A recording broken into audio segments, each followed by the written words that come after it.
has taken over. Let's go. It's Ferrall. Coast to coast. Steaks, chicks, stacks. You and I are going to make a lot of money. It's Ferrall, coast to coast.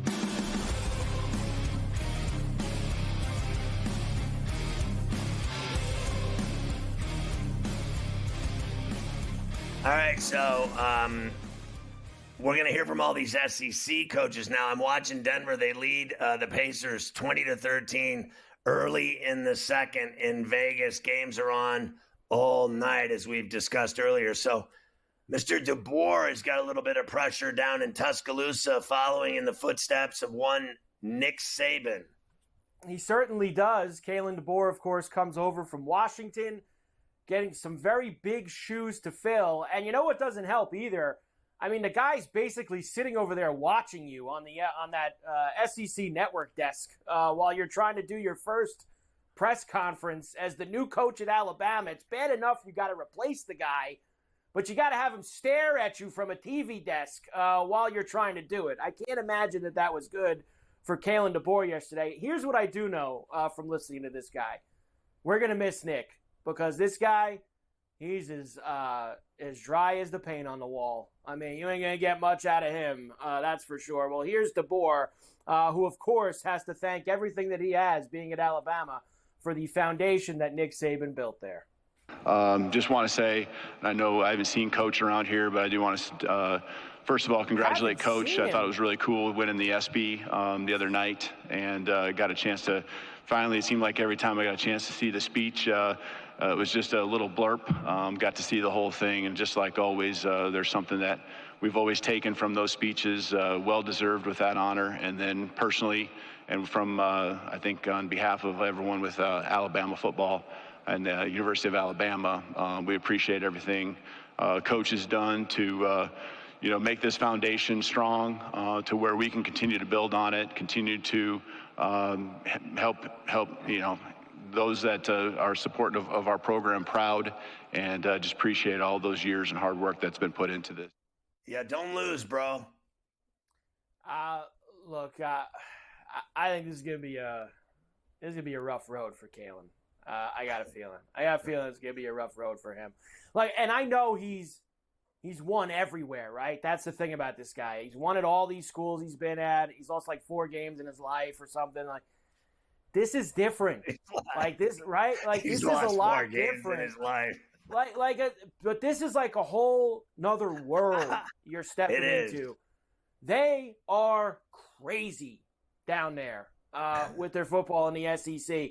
This is nothing against Seattle. This is not being at Washington. This is not being at the best, FCS, FBS school. This is not that. It's a whole nother world, Scotty. You know that. And he's going to go after him. They are used to 11-1, 10-2, double-digit wins. And even that sometimes isn't enough. They want the playoff every single year. I don't know if it's going to go well for Kalen. Yeah, one loss in Tuscaloosa is a problem, and it becomes an issue. Then you've got the people that are never satisfied if they win by a field goal or a touchdown. They won't have that either. They want to win big, and they want to win always, every game, every week, every season. The stress of it is second to none. I don't ever want to follow in the footsteps of a guy like Nick Saban. I mean, honestly, it's, there's certain guys, we could go down the list. It would take a while, but it's a litany of guys that have failed after following in the footsteps of legends like, this guy Saban, or even, Bob Knight, and it goes on and on. You could go with John Wooden. You could go, just endless. The amount of guys that have been legendary that you have to follow, and it never works out the way people think it's going to work out. It really doesn't. No, it does not. Here is, I wanted to give you, this kid was fun yesterday. He had a lot of cool stuff to say. Tyler Booker, who's the Bama's tackle. Now, of course, I can't believe DeBoer said I haven't seen Saban yet. The guy's everywhere. I mean, everything. The guy's all over the place in Dallas. Every single coach has talked about him. Booker, of course, was there with Saban the last few years. Saban predicted Georgia versus Texas in the SEC championship game. Of Right. course, spurring his old team. They asked Booker about that. He would get mad at me if I felt the way about what he said, because he always used to say, don't let some guy that lives in the house, live in their mom's basement, determine how you feel. So I'm not going to let a guy who play golf all day determine how I feel. Taking shots at Nick while he's already off campus. I love this kid. I'm not going to let a guy who plays golf all day ruin my day. I love that. Nice job by him. Hey, look, I don't think Saban's wrong. Right now, to me, it still is those two teams. But you never know. I mean, everyone just thinks it's so automatic for Georgia. And you, yesterday, were talking about their brutal road games in Oxford and in Austin. This team, and now some people think going to the SEC means failure for Texas and Oklahoma. I'll believe that when I see it. Oxford, Austin, and Tuscaloosa. 3 huge road games for Georgia this coming year. Austin is one of those places. Here is Steve Sarkisian, of course, the Longhorns, now in the SEC. Welcome to the conference, Coach. As far as our transition in the Southeastern Conference, I think the key word is respect. We have a ton of respect for this conference. We have a ton of respect for the teams, the coaches, the players, and the fans. This is the elite conference in college football, and we're fortunate enough to be part of it. And we won't do anything without having a level of respect of who we play, where we're playing them, the types of players that they have, the coaching that they have. And I think on the flip side of that, we have to go earn their respect. We're not going to get anything in this deal. Nothing's going to be free, okay? We're going to have to go earn the respect of our opponents, the opposing coaches, the opposing fans, and that's going to be kind of on the forefront of what we do. But the beauty of this conference is really the pageantry. They've already proved they can do it, right? I mean, we've already seen them beat Alabama. So this guy's got a great football program, and it really is going to be exciting to see how they do and how Oklahoma does in this conference. I've always said that the conference is the haves and have-nots, right? I'd never believed that the whole conference was good. I think half of them get their ass beat every week by the better half. So I think adding those two programs to a kind of a half and half league, if you ask me, it makes it better finally. I'm not a buyer in every single team in that conference. There's a lot of teams in there that stink. That's just all there is to it. It's top heavy. So now you've added 2 new powers, which makes it stronger up top and weaker at the bottom. Certainly does. One more from Sarkisian. Of course, he has one of the Heisman favorites, Quinn Ewers, back. He's got Arch Manning as well, says he's going to need both quarterbacks. Here he is on the Heisman hype for Ewers. For us to be able to sit here and say this is the deepest team we've had, probably the most talented team we've had in my 4 years here, I can unequivocally say that. And we lost some really good players a year ago, but we've got a very deep football team, one that we're excited about and looking forward to watching them compete this fall. Off the team, we've got 3 players here with us today. We got Quinn Ewers going into year 3 as our quarterback, a guy who has gotten better from year 1 to year 2. He's really improved from year 2 to year 3. He's changed his body. He looks great. He understands the system. But the thing that I'm probably most proud of him about is his leadership. This guy is exuding confidence right now. Yeah, and I think he's got a great shot at the Heisman. And I also, it's unfortunate because I want to watch Arch Manning play college football. Yeah, well, barring an injury to Ewers, I don't think you're going to see that this year. And I know he wants to sell you we're going to need both guys. If you're winning, you don't change quarterbacks. And when you got a guy who's brought you to the playoff already last year, you're not going to change quarterbacks. So I think we're going to have to wait another year for Arch, Scotty, unless something we'll see. bad would happen. The potential for injury in this conference, I think, is high every Saturday because it is the fastest, most violent conference in college football, and anybody can be injured in a second.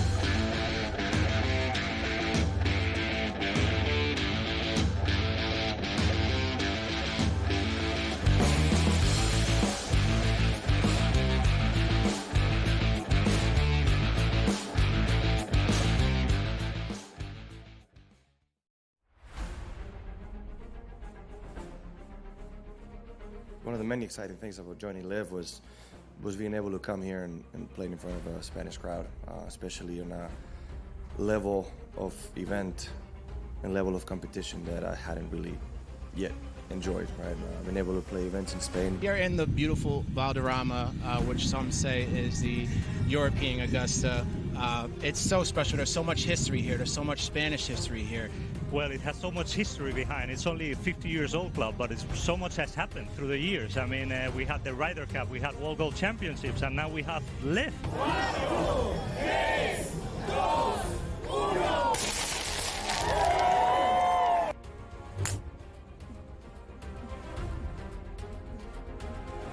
feel like when there's this wind in this golf course is so difficult that it's equally stressful no matter when or where you're playing it. But it was fun. It's always fun to be back home and be with the home crowd. It's always a joy to have this many people supporting me all day. It's so much fun.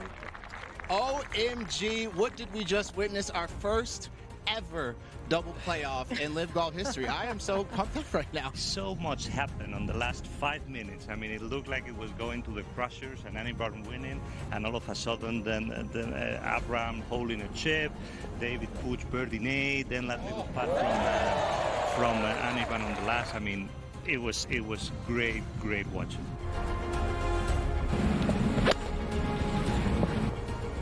You know, it's really amazing to be able to do it in your home country, in front of my family, in front of so many friends, and on my favorite golf course.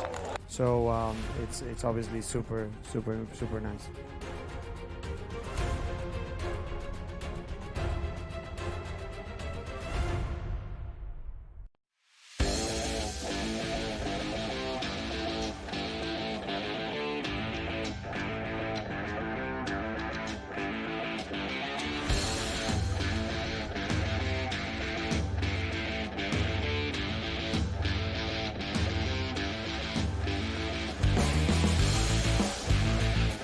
All right, we continue on a Thirsty Thursday talking about the SEC, and we've been talking about Texas, and we heard from Sarkisian, we heard from DeBoer at Alabama, and what's next? People are upset about the horns down taunt that's been going on.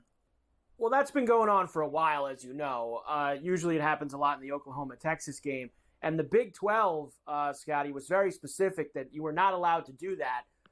Or else you would get flagged, fined, et cetera, et cetera. The SEC, they have a change of heart. They don't care if you want to throw the horns down at anybody. As long as you are not in someone's face taunting them, they say go ahead and have fun with it. So all the Oklahoma players can go back to doing the horns down at the Red River rivalry game in October when the Longhorns and the Sooners get together. So everybody's happy. What is so bad about it?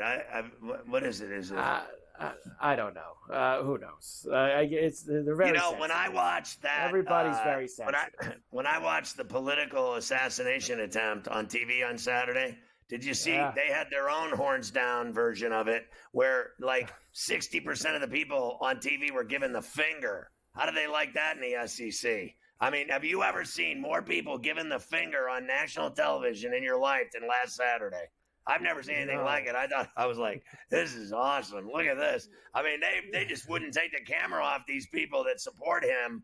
They were giving the finger. I don't know, who are they giving the finger to? Like, what were they just they're blaming the media, blaming people watching on TV? Why were they giving the finger to everyone? I'll never figure that one out. No, I cannot figure that out either. One more for you from a coach from yesterday, and that is Florida Gator head coach Billy Napier. Of course, Napier was brought to Gainesville, Scotty, with the hopes of bringing back pride and national championships to the Gator program. Unfortunately for him, that has not happened so far. He has gone 6-7 and 5-7 in his first 2 years down at Florida. Some would say he has the hottest seat in college football entering this season. Billy Napier sounds like, at least to me, that he's very aware of the hot seat that he's going to be sitting on this year. Let's hear from him. The University of Florida has a significant history. It's been done before there. The University of Florida has a significant history. It's been done before there. There's a hunger there to get back and be a consistent championship contender. Now, it's been 15 years, right? So we knew when we took the job that there were issues to work through. There were things problems to solve, and we're in the middle of that. A guy asked me a question earlier about being on schedule. I think I used that term. Well, that doesn't mean that we have won as many games that we would like to, or haven't made mistakes. It means that the culture that we're trying to create, the processes, the systems, the culture. Year 3, the roster, all the things that we've been trying to build over time, I see some of that working. I see that mentality starting to emerge. Where's Tim Tebow when you need him? We live in a society that wants it now. Okay. Now. Doesn't happen that way in anything, much less football. Oh, he's never met SEC fans before, I guess, Bill. Before he got there, they believe in now, as in right now. Start winning. Your boy Billy's in trouble this year if he doesn't win 8, 9, 10 games. He needs to win, and he ain't gonna do it. I was saying the same thing when I was watching Freeman today on TV. I'm like, you better go to the playoff, and you better win at least one game in that playoff, or they're gonna whack him. And then I'll tell you another guy that needs to look over his shoulder is Mario Cristobal. All I've heard about is how great Mario Cristobal is at everything. Coaching, recruiting. They all love him. The Cubans love him. Everyone. They don't win. They just don't win at Miami anymore. They do not win at Miami anymore. I don't want to hear it. And I'm a Canes fanatic for my entire life. And they suck. And it is amazing to me with the talent and speed that they have in Coral Gables that they don't win. It's this simple. If he loses again this year, 3 years in a row of losing, they got to fire him. He just not getting it done. And I'm sick and tired of it. I'm sick and tired of this guy that they pay an arm and a leg for that came there with all these. I mean, what happened to the winning that he did in Eugene? What, did he forget how to win? He has twice the talent in Coral Gables that he had in Eugene, and he doesn't win. You think Napier's seat is hot? Cristobal has got a Cubano lit under his ass. Honestly, I can't even take it. Christ, I can do better. Drunk. Florida is 150-1 to win the SEC. They're not winning anything. They're even below. We heard that clip from Beamer yesterday. You're gonna pick me 13, 14, 15. Florida's below them on the chart for the odds for the SEC. There's Georgia. They're the favorites, by the way. Well, Georgia's I'll say this: at least Florida's got a good basketball program. They do got that. There's no question there. They do have a good basketball program. So there you go. Today's the last day of the SEC Media Days. Most of the heavy hitters are done. We'll see if we can find anything for tomorrow, though. I'm sure somebody will say something silly down in Dallas today. And we'll try to I can't bring believe that in they're to below wrap up the week. South Carolina. They are below on the odds board. That's how far Florida has fallen. They've only teams below them. They've come a long way from the born-again Christian quarterback and the murderer tight end. Yeah. Arkansas, Miss State, and Vandy are the only 3 teams below Florida on the odds board for the SEC. So that tells you how bad they think Florida's going to be. The book thinks that Florida's going to be. Arkansas, Mississippi State, and Vandy are the commodes. They shouldn't even be in that conference. When we come back, I have a lot of things that I want to get to you before you talk to Joey Prawns. Baseball comes back tomorrow. I'm going to tell you who's playing who. I got odds for all the baseball games tomorrow. Little quick peek at who gets back after the All-Star break. I've got Rory from his awful day today at the Open Championship. How about Conor McGregor as well, talking about eyeing BKFC? So we'll try to squeeze all of that in before you get to Joey Pro. I'm hearing that from my sources that Conor McGregor has challenged Mafia to a bare-knuckle fighting championship fight.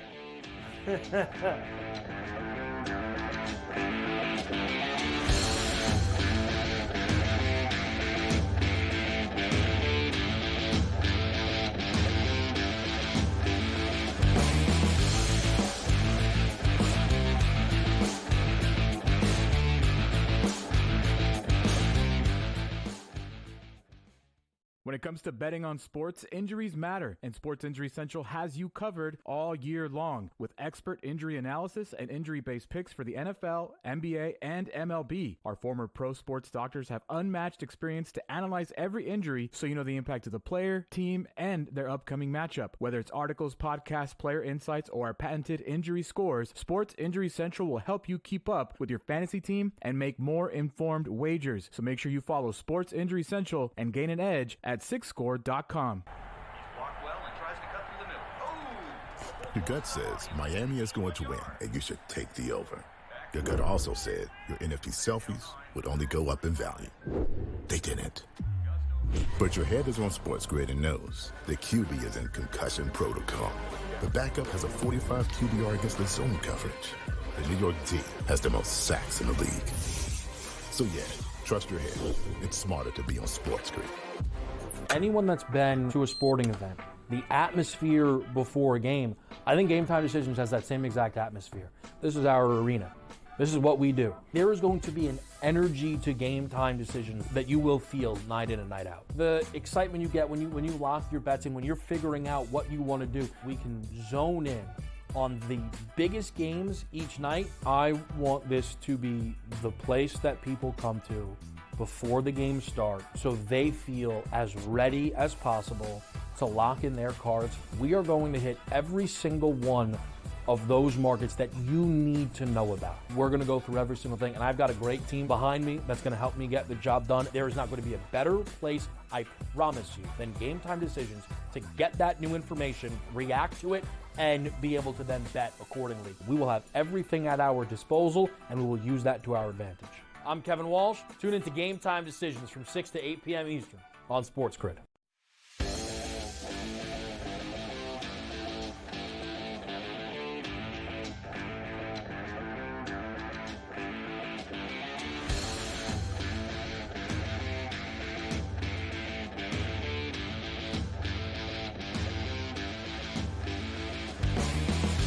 The BetMGM First Bet 1500 is the greatest offer ever. It's better than Prime Days, which just was like for 2 days, right? It was like the 16th and 17th. They've already done a survey, and the survey results are in, and the survey says BetMGM's First Bet 1500 is bigger than Prime Days. How do you get it? 4 easy steps. 1, download the BetMGM mobile app on iOS or Android or go to BetMGM.com. 2, sign up, open an account, put $10 in your account. 3, place your first wager up to $1,500. And if the bet loses, they're going to put $1,500 in bonus bets into your account. And 4, if the bet does lose, you heard me, your bonus bets will be available once your initial wager is settled. It's obvious why it's bigger than Prime Days, because nobody's given $1,500 back in bonus bets anywhere else. It's top shelf status for BetMGM. All right, we're going to look at Fridays, a pain-free Friday, the return of baseball. The second half will be underway, thank God. Yes, the All-Star break will end for us tomorrow. Let me quickly tell you who's playing who. In fact, not only do we get baseball back on Friday, Scotty, the Cubbies have the Businessman Special in the afternoon with the Arizona Diamondbacks. So let's go. You got day ball on a Friday afternoon. The Diamondbacks and the Cubbies will play. The Pirates will open at home against the Phillies, Cincinnati and Washington. Detroit is in Toronto. Tampa is in the Bronx against the Yankees. That's your first set of games there. The Mets are in Miami. There you go. There they are, Scotty. Only got the money lines for you right now. But still, they're going to have the full slate up, of course, later tonight. You'll be able to get all the numbers. There's that. The Mets are in Miami against the Marlins. San Diego will be in Cleveland. St. Louis in Atlanta. Baltimore in Texas. And the White Sox will be in Kansas City against the Royals. How about Boston and the Dodgers at Chavez Ravine? Yes, that is in the last slate here. San Francisco, Colorado. The Angels are in Oakland at the Dump. Boston is in L.A. against the Dodgers. That is a juicy weekend series to kick things off. And Houston is in Seattle. Did you see? Yes, go ahead. I'm sorry. Did you see the people at the All-Star game? How many players came out and said they think the A's moving to Vegas is bad for baseball and it won't work? Did you see that? Yeah, there was a lot of even guys from Vegas, like Bryce Harper said, it won't work. Yeah, and Bryce, you would imagine Bryce would know. That's for sure. You would think that. So that's how it goes. They actually put out the schedule today for next year. Baseball gets that out early, right? They're going to play a couple games in Japan again. I think the Cubs and the Dodgers, Scotty, are who's going to open the season. What's the point of that? What is the point of coming out on July 18th or whatever it is to announce your schedule for next year? Yeah. I don't understand the point of that. I'm sure that Rob Manfred and the people in the big office over on Park Avenue have their reasons behind it. I'm not sure what they are, but I'm sure that they do have those. We have been talking about the Open Championship all day, so we're back to baseball tomorrow. Everybody's playing. Open Championship all day here. Of course, Daniel Brown is the leader in the clubhouse, and he's 30-1 right now. Scotty Scheffler's still the on-the-board favorite at 4-1. Irish Bears 5-1. Schauffele's plus 550. Justin Thomas is 14-1. Here's Rory quickly, Scotty. We'll quickly slide Rory in if I have time, talking about the absolutely miserable day that he had out at Royal Troon.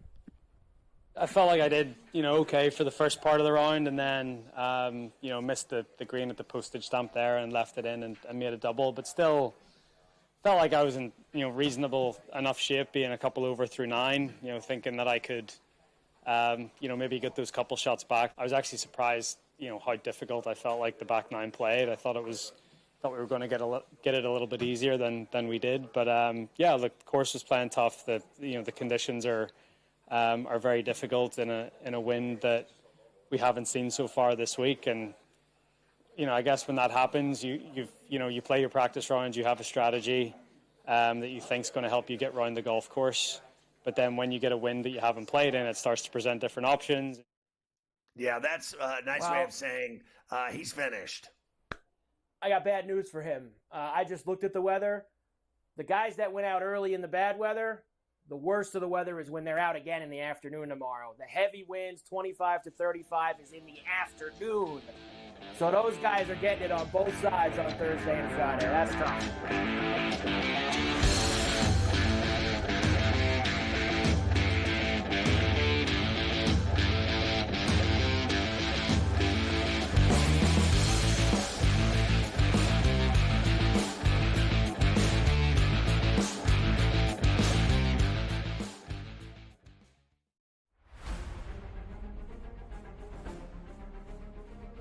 One of the many exciting things about joining Live was being able to come here and play in front of a Spanish crowd, especially on a level of event and level of competition that I hadn't really yet enjoyed. Right, I've been able to play events in Spain. Here in the beautiful Valderrama, which some say is the European Augusta. It's so special. There's so much history here. There's so much Spanish history here. Well, it has so much history behind. It's only a 50-year-old club, but so much has happened through the years. I mean, we had the Ryder Cup, we had World Golf Championships, and now we have Live. 1, 2, 3, 2, 1.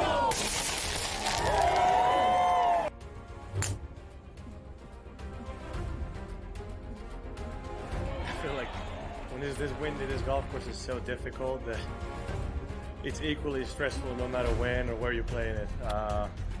But it was fun. It's always fun to be back home and be with the home crowd. It's always a joy to have this many people supporting me all day. It's so much fun. OMG, what did we just witness? Our first ever double playoff in Live Golf history. I am so pumped up right now. So much happened on the last 5 minutes. I mean, it looked like it was going to the crushers and Annie Barton winning, and all of a sudden then Abraham holding a chip, David Puig birdie, then that little putt from Annie Barton on the last. I mean, it was great watching.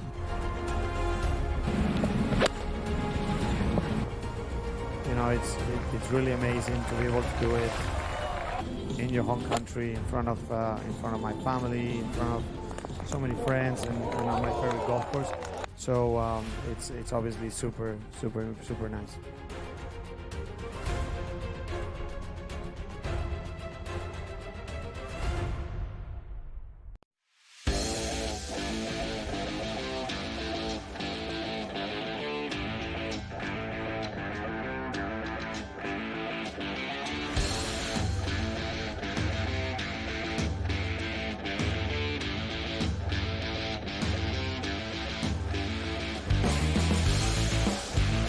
we have an unbelievable development here today. We've already had the mad scientist, which I thought was a stunning development. But then to see Joey Prawns on the docket, to see him actually live on C2C, the way it was meant to be, go for the two.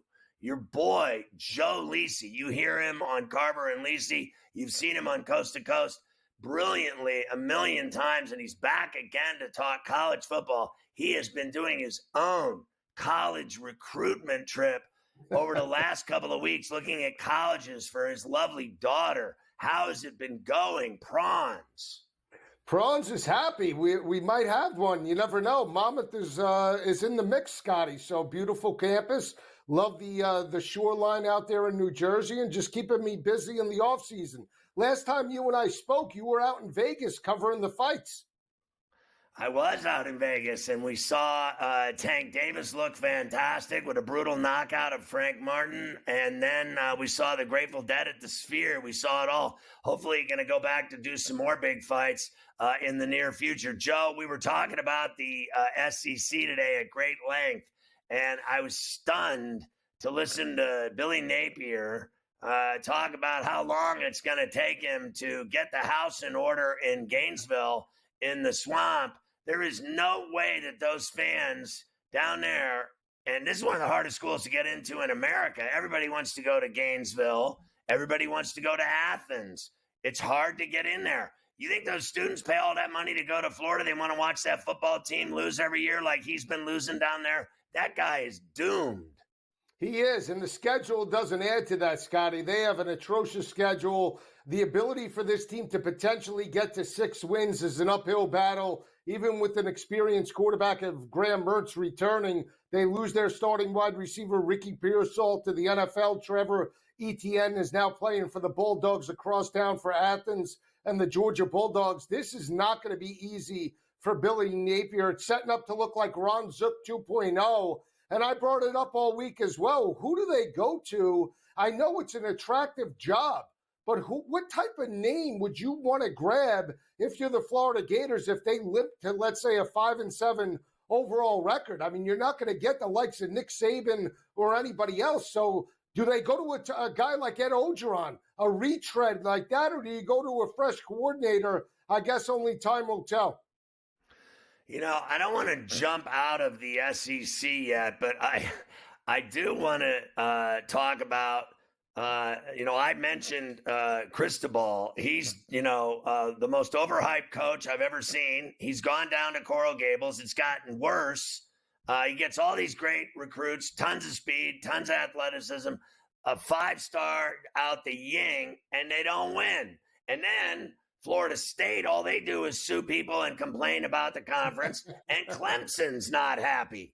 How far are we from seeing Cristobal die in Coral Gables and the ACC implode if Florida State and Clemson leave? I think very close. I think the potential for Florida State and Clemson to bolt to the likes of the Big 12 is a possibility. We already heard of the Big 10 and SEC wouldn't take on both of those schools respectively. So we'll see how that plays out throughout the regular season. That's behind the scenes. And you're right about Cristobal. I mean, the pressure's on. I mean, it starts week number 1 against Billy Napier in Florida. It's an arch rival, in-state type of game. And basically, Florida's playing with house money because everybody believes the Miami Hurricanes are back. But we saw this a couple of years ago when De'Ara King came from Houston to try and resurrect that offense. Now it is Cam Ward, it is Damian Martinez on paper. It's a dynamic duo, but we've seen Cristobal coach his team down.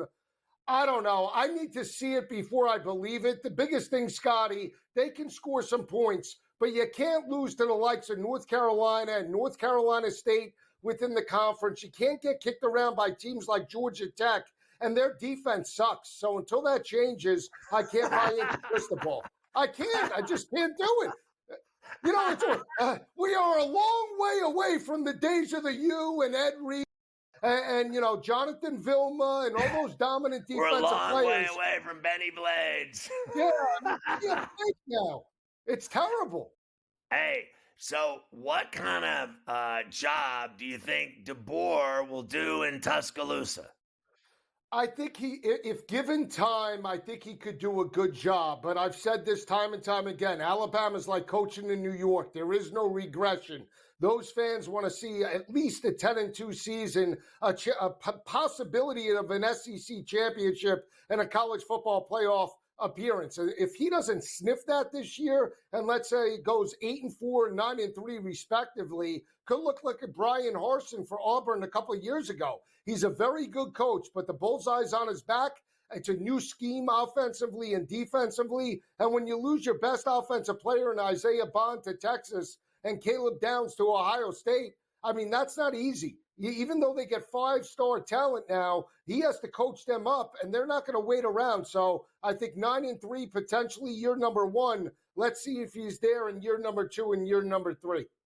Does Sarkisian in Texas and Ewers live up to the hype in the next level at the SEC? A lot of people think, including Saban, that it's Georgia against Texas. I like this Texas team. I think they're loaded.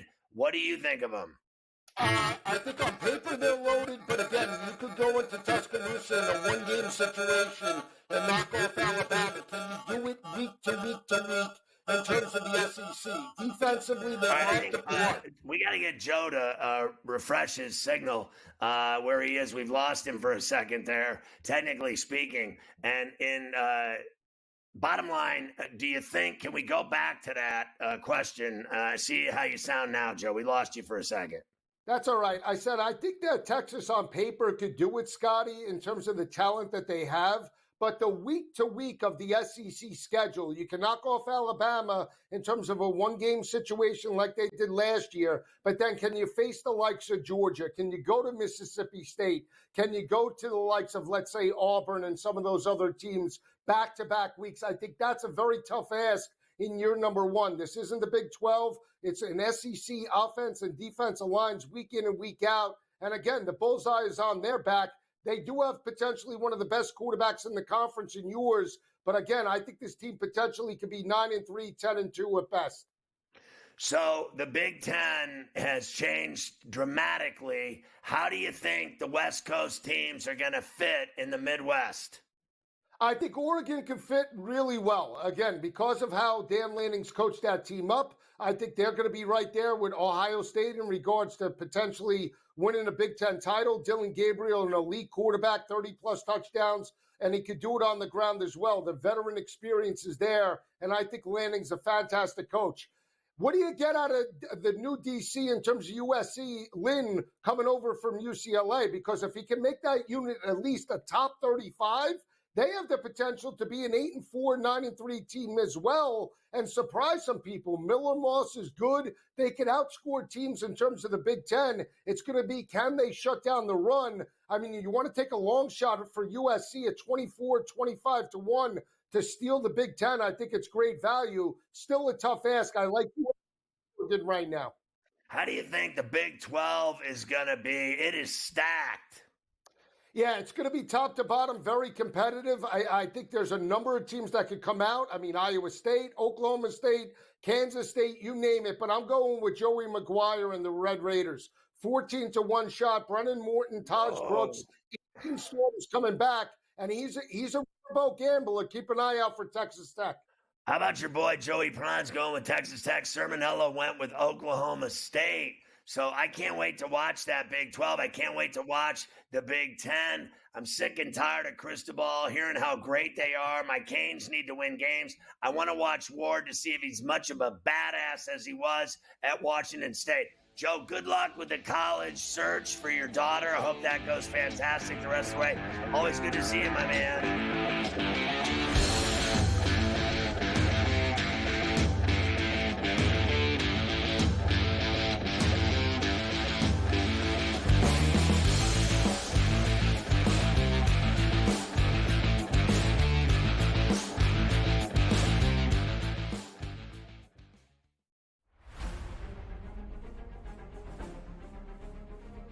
One of the many exciting things about joining Live was being able to come here and play in front of a Spanish crowd, especially on a level of event and level of competition that I hadn't really yet enjoyed, right? Been able to play events in Spain. Here in the beautiful Valderrama, which some say is the European Augusta, it's so special. There's so much history here. There's so much Spanish history here. Well, it has so much history behind. It's only a 50 years old club, but so much has happened through the years. I mean, we had the Ryder Cup, we had World Gold Championships, and now we have LIV. 1, 2, 3, 2, 1.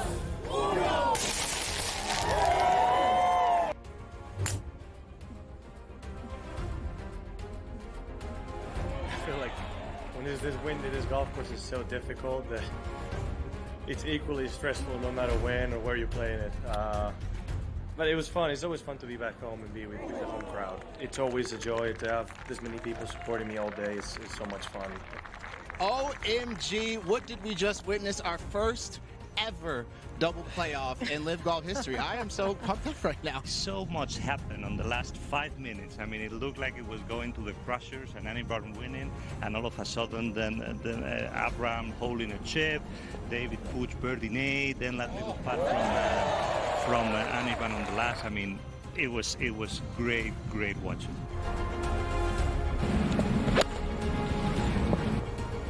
You know, it's really amazing to be able to do it in your home country, in front of my family, in front of so many friends, and on my favorite golf course. So it's obviously super nice.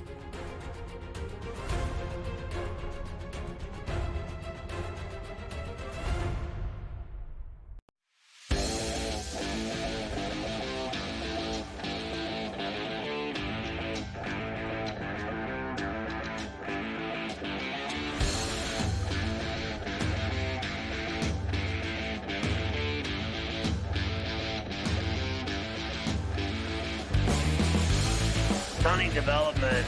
Coach Young joins us every day to talk about the Summer League and Team USA, WNBA, their All-Star Weekend, et cetera, et cetera. Coach, I have finally found a game for tomorrow morning at 6 a.m. It has been confirmed that I will finally play basketball. Now, I have shot every day for thousands of jumpers, but I have not played. It has just gone on far too long. It is just ridiculous. I am not a fan of summer run or summer vacations. People constantly going down to your neck of the woods, to the shore. They never want to play. I want to play every day. I had a guest on the other day that used to play basketball at a high level, John Browner, who's on Kaplan and crew out in San Diego. The guy's balled his whole life. He said he quit playing ball. And he said he'd still kick my ass playing basketball. I said, you don't play ball, you're going to kick my ass? Yeah, okay. Everyone's going to kick my ass that never plays basketball. Good luck with that too, Coach. I'm not losing to anyone that doesn't ever pick up a ball. I play every day. And I'm finally playing tomorrow. Thank God. Hey, Ferrall, you're an angry dude when you don't play hoops. So so all the people up in New York City, can my man get a couple of runs in tomorrow?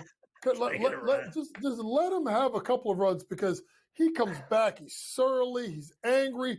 Mafia's got to hear it. Carver High's got to hear it. I'm one of his boys. I got to hear it. Can Ferrall just get a good run in tomorrow? Right. Please. I mean, honestly. So Tyler Kolek yesterday got me all excited, because we remember that in Milwaukee. We remember that at the college level. We remember that in the Big East. And now we're going to see it at the Garden. And we saw a taste of it in Vegas yesterday. Yeah, we sure did. And I think it was interesting, because I was trying to talk to Knicks fans today. And I sent a tweet out about like how he played. And I think what's important for me to people understand is this. What made Tyler Kolek different yesterday than the other games is his ability, Ferrall, to not just pass, but to create for himself, right? Pull up. He hit the first shot of the game, a little hitter in the left side of the floor on the baseline. When you're a point guard, you know this, Ferrall, and you have the ability to drive it, and you can dish it, but then you can finish it, people don't know what you're about to do. He's got an uncanny knack, Ferrall, especially driving the baseline, where he keeps it, and he keeps it longer than the other point guards, because he's trying to find where the shot is. And by him keeping it late If Like players Brunson. continue to move, like Brunson, and that brings me to a point. Please, don't come at me on social media and say he's TJ McConnell. The only thing that TJ McConnell and Tyler Kolek have is they're both white. That's lazy. That's it. That's stupid.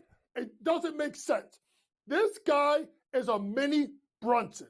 He keeps the ball. The only guy someone said to me a little bit is Nash, not because of the shooting, but Nash was the same way. He'll keep it. He'll suck you in long enough and find the bucket. Find the bucket. That is where I see Tyler Kolek. And he was fantastic. And it's going to be interesting to see if Tyler Kolek can pick up the defensive part of his game and be okay enough from three. The Knicks may have a problem on their hands because they just gave Campaign $3.1 million. And this kid is more like Brunson, which allows Tibbs to not change the offense when he comes into the game. What did you think of the Westbrook deal and that he's going to allegedly sign with the Nuggets? Who else? Nuggets ain't got no one else to sign. Who is left? I mean, and here's the thing. If Russell Westbrook wants to be a six-man, right, he wants to get people the ball. I'm all for it. Defend, get in transition, play with energy. I don't need no Russell Westbrook shooting no three-pointers. I don't need it. But to lead a second unit, listen, Denver lost, Bruce Brown last year, right? They lost KCP. They're putting Bruce Brown into the starting lineup. Ferrall, it got rid of Reggie Jackson. They needed someone at the point guard position with that second group. Hopefully for them, Russell Westbrook helps them. Yeah, his game has really changed dramatically, and not for the better over the last couple of seasons. Downhill like me skiing. Downhill like me skiing, and that's not good. It's almost like he's not worth it anymore. There's some really good games tonight. I think the Magic Nets game at 8, the Clippers Jazz game at 10, and the T-Wolves Rockets game I think is the entree at 11 o'clock late night. That's the best game. Well, listen, that's the best game of the night. I know they're both 2-1, but to me, right then and there, you see it right there. It's the highest over/under on the board, 181.5. Right? You got basically 4 guys that can get buckets. Right? You have Shannon Jr., who's been one of the best players in Summer League, going against Reed Shepherd, another guy who's been one of the best players in Summer League. And then you have Ty Dillingham, Cam Whitmore. You have scoring galore. There may not be a lot of defense, Ferrall. I know this sounds crazy. That 181.5 with those scores already plays, Ferrall, seems kind of light. Seems like there's going to be a lot of points in that game.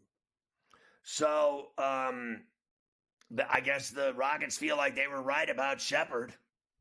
Yeah, they were. And Ferrall, I was so worried about Reed Shepherd and the fact that they had Van Vliet and Jalen Green. Like, and where are they going to play them? But Ferrall, when you can go get a bucket, you just can go get a bucket. So now you can do a couple of different things. You go small ball and put Reed in with Van Vliet, and then obviously the front court move Jalen Green to the 3 at times.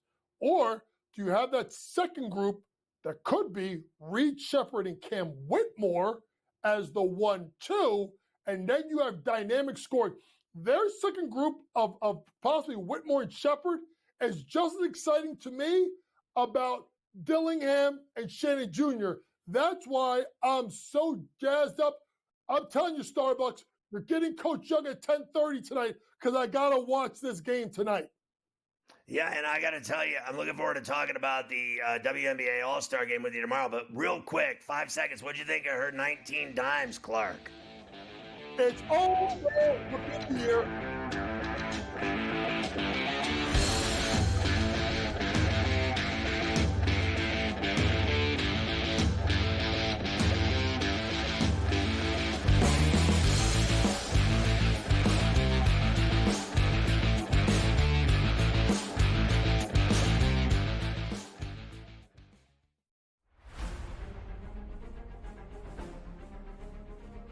One of the many exciting things about joining Live was being able to come here and play in front of a Spanish crowd, especially on a level of event and level of competition that I hadn't really yet enjoyed, right? I've been able to play events in Spain. Here in the beautiful Valderrama, which some say is the European Augusta, it's so special. There's so much history here. There's so much Spanish history here. Well, it has so much history behind. It's only a 50 years old club, but so much has happened through the years. I mean, we had the Ryder Cup, we had World Gold Championships, and now we have LIV. 1, 2, 3, 2, 1.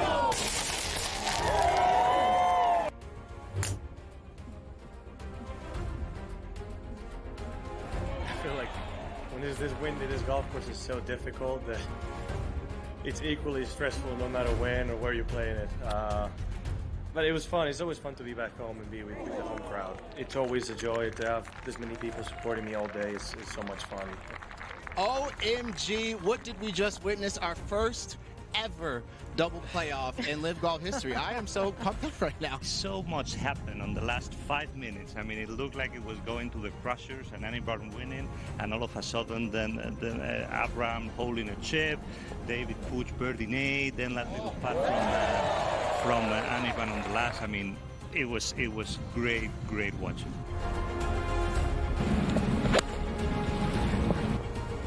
You know, it's really amazing to be able to do it in your home country, in front of my family, in front of so many friends, and on my favorite golf course. So it's obviously super nice.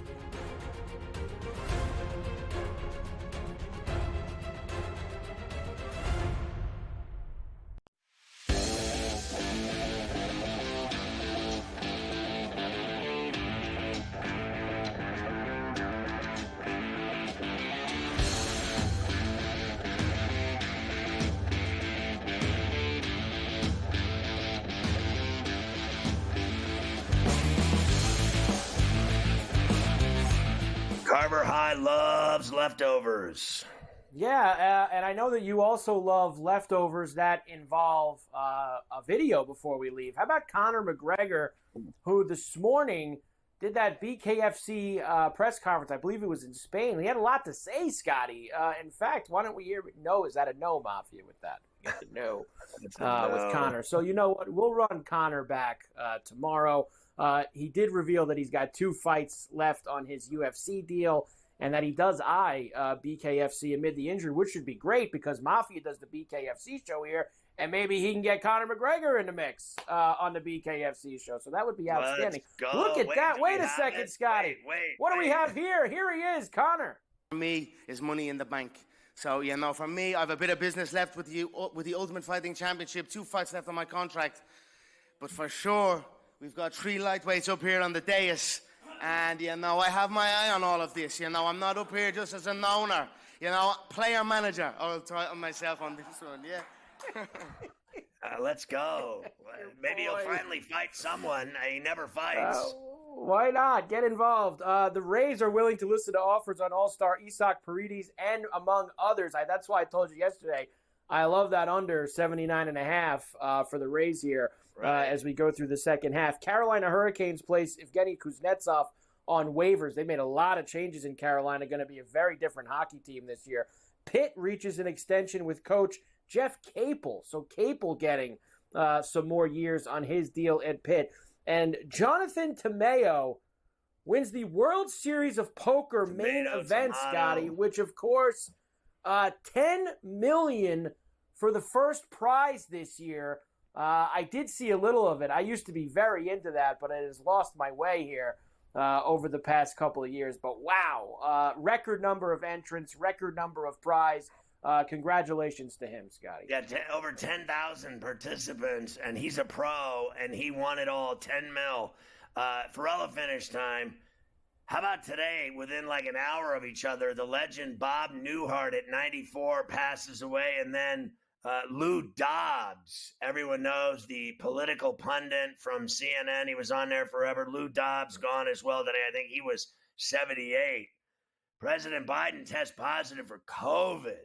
All of his appearances have been canceled.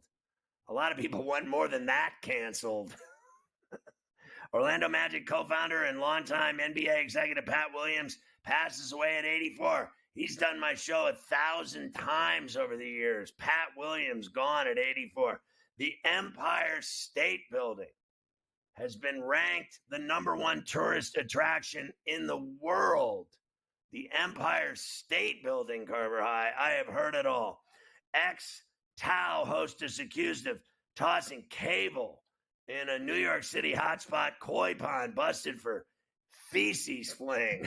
She wasn't having it with her employers, so she decided to fill the koi ponds with dirty cable. They should have hired her at the Seine River the other day when the mayor of Paris was swimming in the river of poop. Unbelievable. A woman's remains found in a sleeping bag in New York City, and a suspect has been arrested. He stuffed her in a sleeping bag after he killed her. Isn't it lovely in Times Square? Pennsylvania man accused of killing, dismembering a trans teen he met through a dating app. Here's an idea. Keep your kids off of dating apps. Elementary school teacher faces 55 charges on accusations he sexually abused children. Wish they would have caught up to him at around 10 to 15, but they let it go to 55 before someone finally realized that he had his freak on. A La Jolla hotel clerk suspected of attacking a guest in her room and then driving off of a pier into the bay. It's one thing to sexually assault or rape someone in their room. It's another to finish things off by grabbing a car and driving off the end of the pier into the bay. Going out strong, Carver High. Gunman killed at Yellowstone dining facility. Earlier told a woman he planned on a mass shooting. I remember going to Yellowstone and just enjoying the sights. I didn't know there were people around me planning on killing everyone at the state park, national park. A Texas Sonic manager killed after getting into an argument with a customer over fake money. Somebody came in with the fake cash, Carver High, and the manager wasn't having it. GTD is next. Go to FerrallOnABench.com. Check out Profitable TV. We'll see you tomorrow at 3 on Coast to Coast.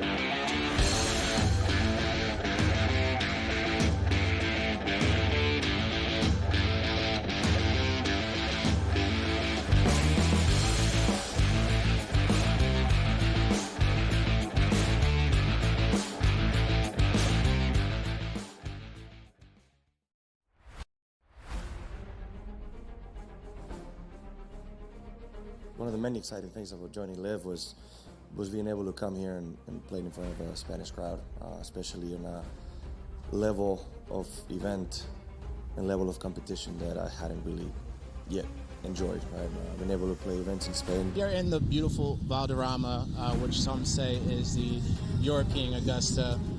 It's so special. There's so much history here. There's so much Spanish history here. Well, it has so much history behind. It's only a 50 years old club, but so much has happened through the years. I mean, we had the Ryder Cup, we had World Gold Championships, and now we have Live. It's very exciting, and if there was ever a place to get my first win, I feel like this would be the perfect week.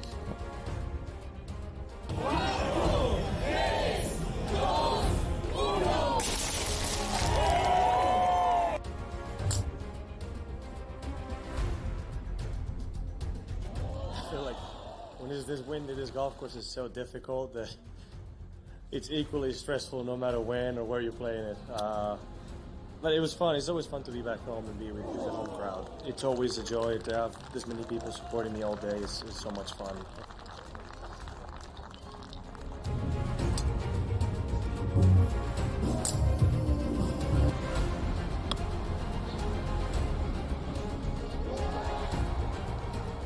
What the heck course were you playing today? I don't know. It's brutal out there. It is brutal. I don't know. I just made everything I looked at, Jerry. You have those days. I suppose this is one of those days for me, so I really enjoyed it. Every time I stood over a putt, just felt like I could make it, and you don't get days like that too often, or certainly I don't. So, I relished in it, and I managed to hit a lot of good shots as well, so it was a special day.